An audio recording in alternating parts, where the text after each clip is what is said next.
Russia carried out another wave of attacks, striking a playground in Lviv just as Ukraine endured its 7th consecutive night of air raid and drone alerts stretching across multiple cities.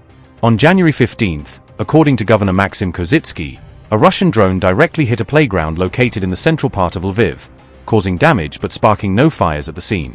While there were no reported casualties from the strike, the powerful blast waves shattered windows in several nearby houses as well as in a local polytechnic building. Lviv's mayor, Andriy Sadovyi, stated that the Russian strike deliberately targeted a symbolic place located close to a monument dedicated to Stepan Bandera. Sadovyi added that Russia intentionally hit a site he described as the place the aggressor fears most, attacking not just infrastructure but the country's memory and national identity.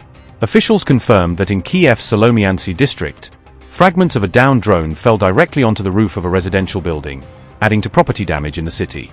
On January the 8th and 9th, Russian forces launched combined missile and drone strikes across Ukraine, killing 4 civilians and injuring 25 people in the capital, Kyiv. The same assault knocked out both electricity and heating for hundreds of thousands of residents, leaving them struggling through freezing winter temperatures overnight. Russia said it had launched an Oreshnik missile toward Lviv as a form of retaliation for a previous Ukrainian drone attack allegedly targeting President Putin's residence. Ukraine's deputy energy minister responded by saying that Russia is now going all in, focusing its campaign on the total destruction of Ukraine's energy infrastructure.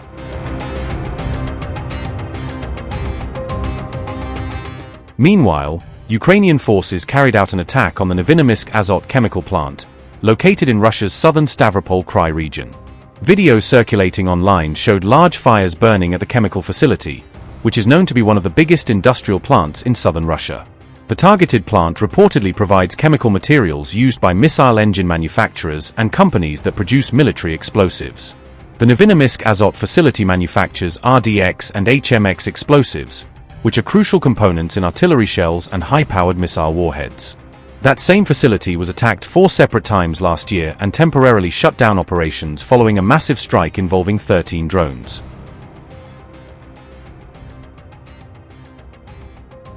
On January 15th, Russia's Chief of Staff, Valery Gerasimov, announced that Russian troops had successfully taken control of 8 settlements since January 1st. Gerasimov further claimed that Russian forces had gained more than 300 square kilometers of territory across the active conflict zone. The Russian Chief of Staff also stated that heavy and continuous fighting was still taking place in zones commanded by Russia's central group of forces. The objectives of the special military operation remain ongoing.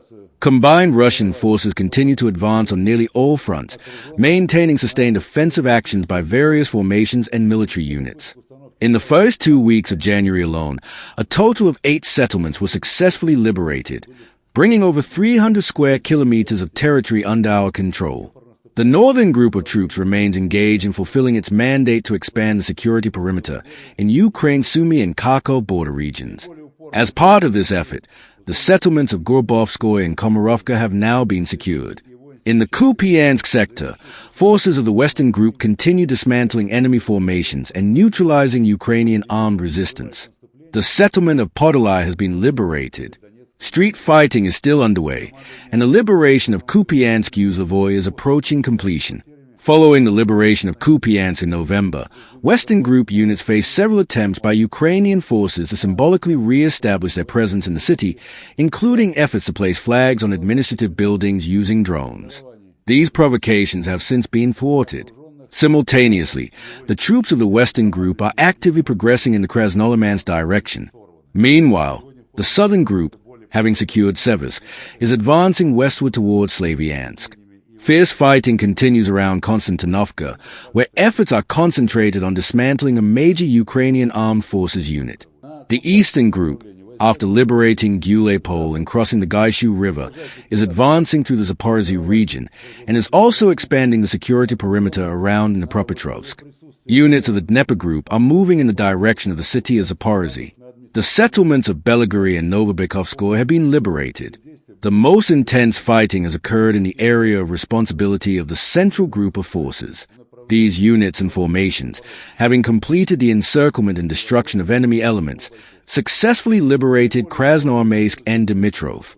They are now pushing forward to liberate additional territory within the Donetsk People's Republic. The Ukrainian Armed Forces Command is doing everything it can to stop our advance, regardless of the losses suffered.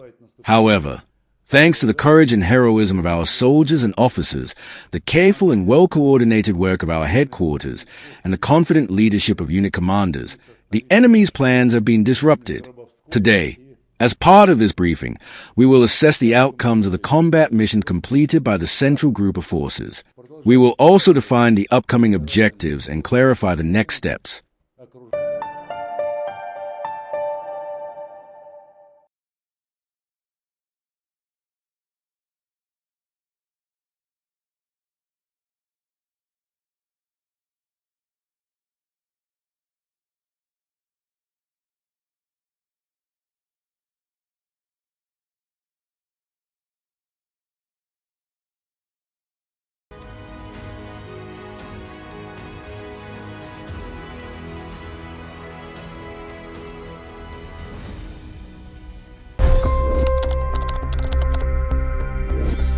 $25 crore गरीब गरीबी को परास्त करके बाहर निकले। For the good of our nation, let's work together and let's truly make America great again. The fastest news breaks. Requested PM saying that look, you will have to speak to Putin and to Zelensky. The biggest news makers. The relationship with India is probably the most important bilateral relationship the U.S. will have for the rest of this century. The capital delivered quite an election result today. Expert analysis. The million-dollar question today is how to stop this dance of death. Ground reports. I'm standing at the crossroad of the Kumbh Mela. Behind me are more than 100 entry ghats. Long-form interviews. Exclusionary politics is reflected in Manipur case as well. You don't bother because this is a small state. Deep dive into burning issues. It's often said DRC could be the richest country in the whole world. It's because of what sits underneath. Why exactly did the US topple the Sheikh Hasina government? HD videos. We don't just break news, we break it down.